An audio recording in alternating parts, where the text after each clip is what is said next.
The story we are told about Jesus and these people and the fig tree is a very familiar, very simple, easy story.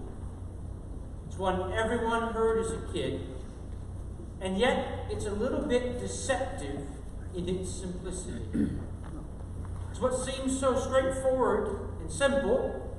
Tree's not producing fruit, cut it down and burn it, get rid of it, is actually terribly complex and beautiful because who it is saying God is, who you are meant to be as a result of that. God loves you so much that He's not waiting just to get you. But God loves you so much that He is waiting for you to start getting Him. Now imagine the story. These people, Jesus has been walking with them and teaching them, I imagine, for quite some time. He's like, how many more times do I have to tell you? And they say, well, we've got a question, Jesus. Something bad has happened to these people. Now, this in and of itself, I don't think is a very rare question to be asked. As a priest, it's probably the most common question I'm asked. The most common question is probably, why did we move some piece of furniture 6 inches one way or the other, or something like that.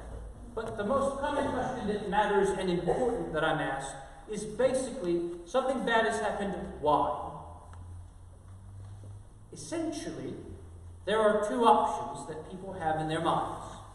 Option 1, I've done something bad and sinful. Or its much more popular cousin, those people have done something bad and sinful.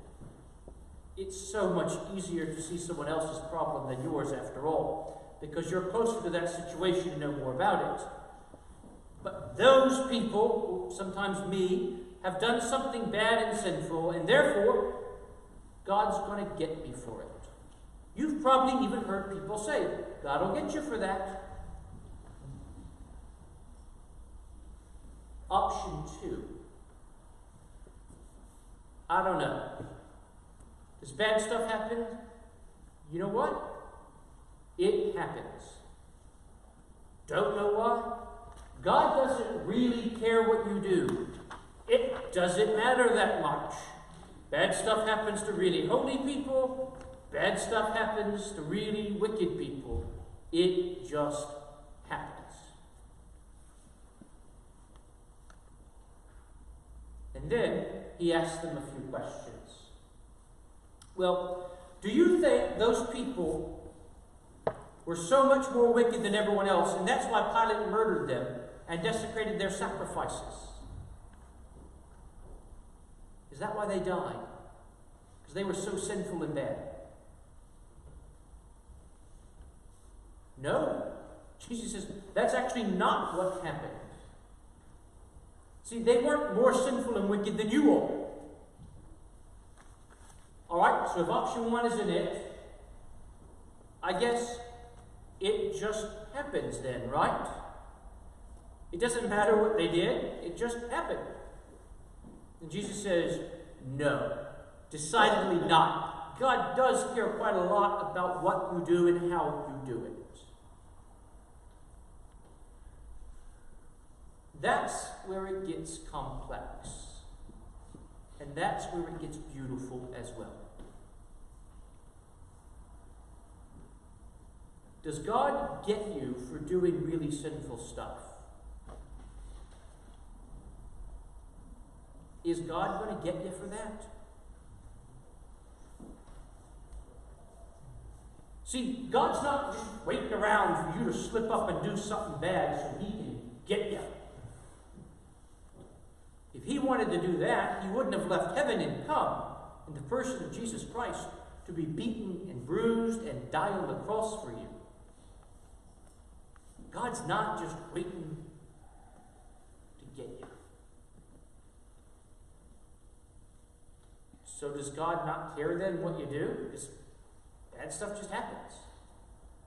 If God didn't care about what you did and how you lived your life, would he have come from heaven in the person of Jesus Christ to be beaten and bruised and to die on the cross? I think decidedly not. If you're ambivalent, you don't care, why bother? Truth is that the Lucan community that St. Luke was writing to and us are people of the in-between time.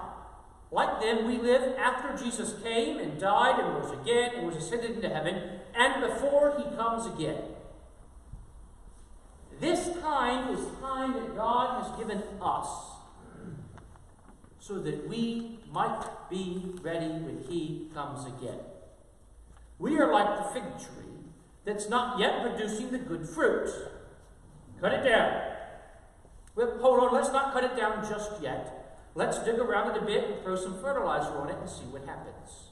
Let's give it one more chance. And if it bears fruit, all the better. We are those fig trees in the in-between time. Because what God wants for you is for you to be friends with him, for you to become holy, for you to become a saint, to dwell with him in heaven forever. So, in your life, in this in-between time, can we say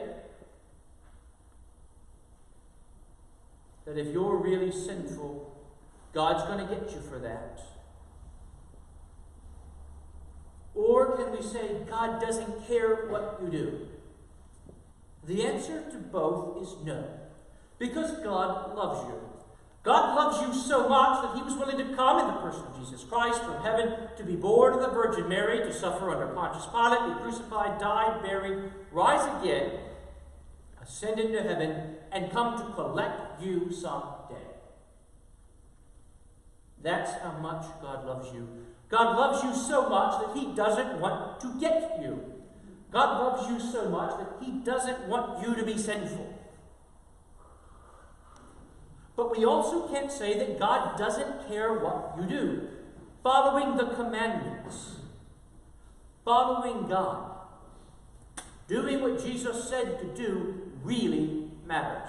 God loves you so much that he wants you to be holier and better than you are, so that you can be friends with him, so that you can become a saint and spend eternity with him. God loves you so much that he is not trying to get you. But God also loves you so much that he's giving you this time so that you might get him. God's given you this time. Maybe not tomorrow. We don't know. There is a lady who I love from our parish right now, who was in rehabilitation for an issue she had and was doing so much better. I was talking about going home. And then all of a sudden is in ICU with kidney failure. This is in the past week. God may not give you tomorrow, but he's given you right now. Won't you use it? Amen.